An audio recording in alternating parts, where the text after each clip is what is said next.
I'm Kristen Durand. Coming up on News 25 of part 2 of our behind-the-scenes look of Mississippi Power's Kemper County plant. We hear from CEO Anthony Wilson. We ask the questions you want to know. And there could be even more potential targets as people rush to pick up those last-minute shopping deals. But police say one simple check could reduce your risk of becoming a target.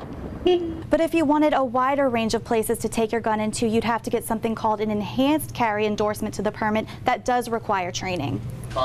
Not only is the Scarlet Pearl raking in a ton of extra cash for the city, but it's also creating even more possibilities for economic development, and that's a big win for the city of D'Iberville. DMR warns the public that this is not the same as a fish jubilee, and any dead fish should absolutely be avoided. Also, anyone with respiratory problems should avoid the beach. Even walking on the sidewalk could put you at risk. And some business owners fear that they may have to shut their doors for good after serving this community for years if the city decides to move forward with the transformation. And the most recent data from 2013 shows that only 17% of students from out of state chose to remain in Mississippi after graduation. Now, while this submarine here isn't a replica of the USS Thornback, the pair says they would have spent most of their time right about here in the engine room. That's right. Now, the first day of legislative session is usually always sort of a meet and greet, very ceremonial, but these lawmakers have made it clear that they have got a lot to get through. Now, some of the key issues they're looking at here are education, transportation, the state flag.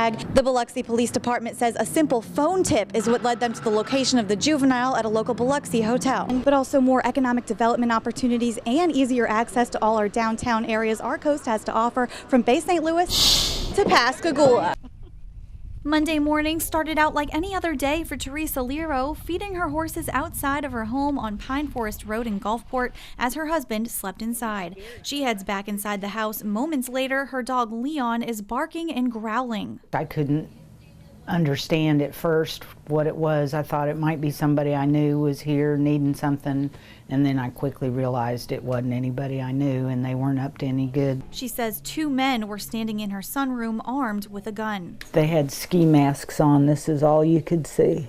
As she grabbed her gun, the men took off, and Lero, along with her 2-year-old pit bull, went after them. They went out their door, and I opened the other door, and the dog took off after them, and I took off after them too, and then they shot my dog and shot at me. He's got a gunshot wound right here in his head and right here behind his ear. And a manhunt ensued after the suspects ran from the house, jumped over this fence, and disappeared into the woods. With the use of a helicopter, citizen sightings, and a sheriff's canine, Harrison County deputies found and arrested 20-year-old Adam Kennedy of Gulfport and 20-year-old Jonathan Wesley of Saussure. The 2 are charged with home invasion, aggravated assault, and felony animal cruelty. They were taken to the Harrison County Jail in lieu of a $100,000 bond. Meantime, Leon is recovering from his gunshot wounds. Miraculously, the bullet did not penetrate the brain, and his veterinarian says he's going to be okay. A happy ending for Teresa Lero and Leon, her 4-legged hero. All I can say is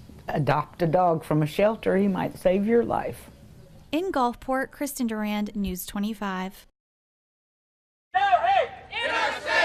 Under Mississippi's new legislation, HB 1523, religious organizations in our state can fire or refuse to hire those in the LGBT community. They can also refuse to sell or rent property to them.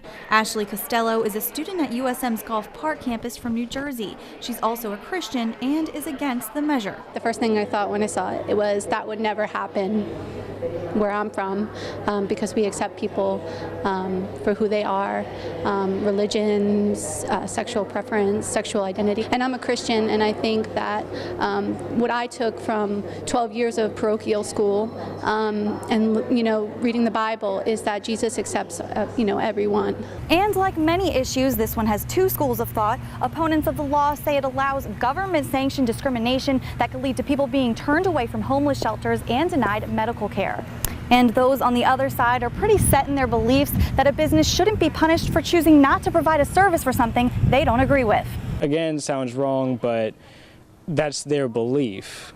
And as long as it's based on a belief, you can't force them to think otherwise. I can already feel the defriending on Facebook and all the unfollowing on Twitter, but You know, there comes a point in time when you have to stand up for righteousness and holiness. As a Christian, that's what I view. Nursing student Jeffrey Tran has his own opinion about how this new legislation will spill over into our tourism industry. I work in the casino industry also. All the conference rooms and everything that they book in casinos, so most of the time it is some big company from out of the state. You know, if we lose that, that's a huge chunk of our industry. The law goes into effect July 1st. In Long Beach, Kristen Durand, News 25.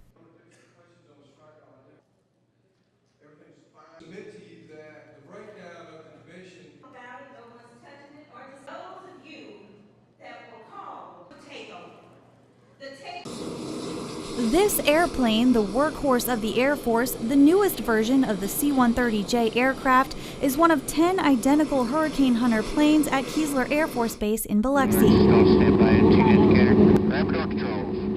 Designed to fly 350 miles per hour at 35,000 feet, this plane took flight and headed straight for the Eye of Hermine. For the plane, we're actually collecting a lot of information. We'll go through the storm, we'll mark the center point each time we go through, and after a few of those, you kind of get a connect the dots feeling. You can actually get speed and direction at that time point. It was a bumpy ride out to the edge of the Florida coast Thursday as the tropical storm upgraded to a Category 1 hurricane mid-flight. Here's a look at what the radar looks like. Green indicates the milder parts of the storm, while red indicates the stronger portions. For this mission, the Hurricane Hunters flew 200 miles per hour at just 5,000 feet. So they send us out just as low as we feel comfortable gathering data, and then we also have means to gather information even below the airplane.